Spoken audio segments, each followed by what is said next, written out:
جو بات مناسب ہے وہ حاصل کرتے نہیں، جو اپنی گراں میں ہے اسے بھی کھو رہے ہیں۔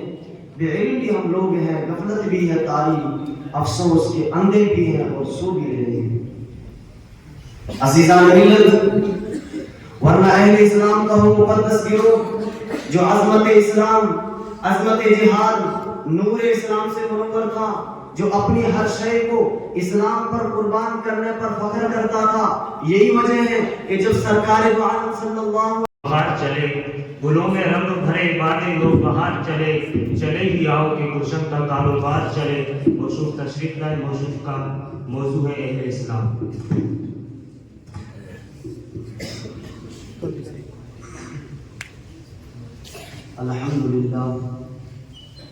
الحمدللہ رب العالمین، والصلاة والسلام على سید الانبیاء والمرسلین وعلى آلہ واصحابہ اجمعین، اما بعد، وقال تعالی ولا تلقوا بأيديكم إلى التهلكة واحسنوا إن الله يحب المحسنين، صدق الله العظيم۔ قابل صد افتخار و تعظیم حضرات اساتذہ کرام، علماء کرام، اور آج کے اس پروگرام کو جلوہ افروز میرے لیے ہم سفر ساتھی، میرے تقریر کا موضوع ہے اہل اسلام اور ان کی بے بسی۔ حضرات سامعین، عصر حاضر میں مسلمان جن حالات سے دوچار ہیں وہ کسی سے مخفی نہیں ہے۔ وجہ یہ ہے کہ ہم نے اپنے مسلمان ہونے کے احساس کو کھو دیا ہے۔ ایک مومن کے پاس جو سب سے قیمتی اور انمول تحفہ ہوتا ہے، ہم اس سے دست بردار ہو چکے ہیں۔ ہمارے پاس میں اڑنے کے لیے جو دست و بازو تھے، پرواز کے لیے جو فضائیں تھیں، ان پر غیروں نے قبضہ جما لیا اور ہم نے حالات کا رونا رونے کو فرض منصبی تصور کر لیا ہے۔ اسلام اور مسلمانوں پر جبر تشدد کو مسلم حکومتوں کے سر تھوپ کر خاموش ہو گئے۔ معاش اور معاد کے معاملے میں اللہ پر تکیہ کر کے میدان کارزار میں قدم رنجا ہونے کی بجائے عالمین اور سوئس بینکوں پر بھروسہ کر بیٹھے، جس کا نتیجہ یہ نکلا کہ روئے زمین کے ہر گوشے اور چپے میں مسلمان کو جھنجھوڑ رہا ہے۔ کسی نے ترجمانی کرتے ہوئے خوب کہا، جو بات مناسب ہے وہ حاصل کرتے نہیں، جو اپنی گراں میں ہے اسے بھی کھو رہے ہیں۔ بے علم بھی ہم لوگ ہیں، غفلت بھی ہے طاری، افسوس کے اندھے بھی ہیں اور سو بھی رہے ہیں۔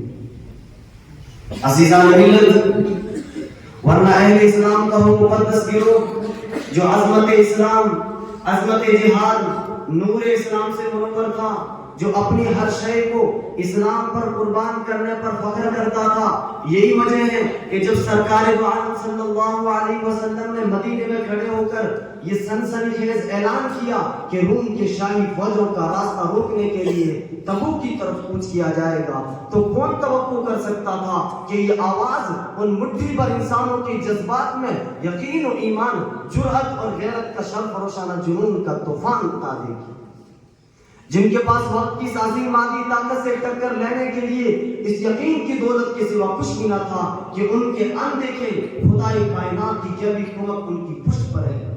ریگستان کے آتشی ذرے ان کی قدموں میں آکلے ڈال رہے تھے، ٹوٹے ہوئے زنگ آلود ہتھیاروں کا حقیر سا ڈھیر ان کی بے سر و سامانی کا بے رحمانہ مذاق اڑا رہا تھا۔ مسلسل فاقوں کی آگ ان کی رگوں پہ کا خون خشک کیے دے رہی تھی، لیکن ان کا ایمان و یقین اس اٹل چٹان کی طرح نظر آتا تھا جو طوفانی سمندر کے وسط میں وحشی دھاروں کے تھپیڑے کھاتی ہے مگر اپنی جگہ سے ٹس سے مس نہیں ہوتی۔ اور کیوں کر ہو، وہ تو عزم و استقامت کے چلتے پھرتے پہاڑ تھے جو خدا رسول کی آواز پر بڑھتے ہوئے ان فوجوں پر جذب کرنے کے لیے بےتاب تھے۔ وہ اور ہی ان کے کم ہمت جو ظلم و تشدد سہ نہ سکے، شمشیر و تنا کے دھارے پر باد صداقت کہہ نہ سکے۔ یہ چشم فلک نے دیکھا جو طاقت میں ہم سے بڑھ کر تھے، توحید کا جب سے طوفان اٹھا مد مقابل رہ نہ سکے۔ عزیزان گرامی، ان بزرگان دین کی ان قربانیوں کو تاریخ پکار دی اور تاریخ آج بھی پکار رہی ہے، افق سے افق تک گونج رہی ہے کہ اے زمین و آسمان، اے ذروں اور ستاروں، گواہ رہو اس فاتح انسان کا نام مسلمان ہے۔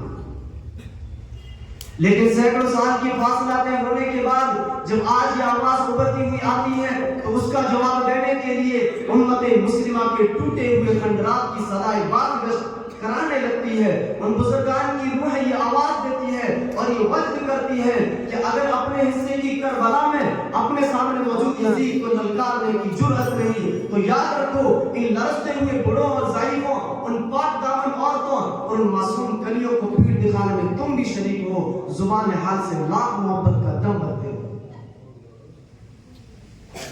ملک و ملت کے لیے فدا عمر رواں کرتے چلو، یہ حیات چل روزہ جاملہ کرتے چلو. خالد و زرار کی دینی حمیت کی قسم، ظلمت قدم کو پھر ظلم سے بے نشان کرتے چلو.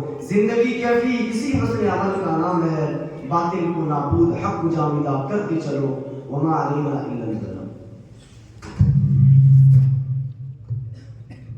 تقریر و خطابت کے مستند نمبر 6 امام الحق گنگاپور شریف ادب عربی. موضوع تشریف لائے، ان کا موضوع ہے معاشرے کی اصلاح میں مسلمان نوجوانوں کا کردار.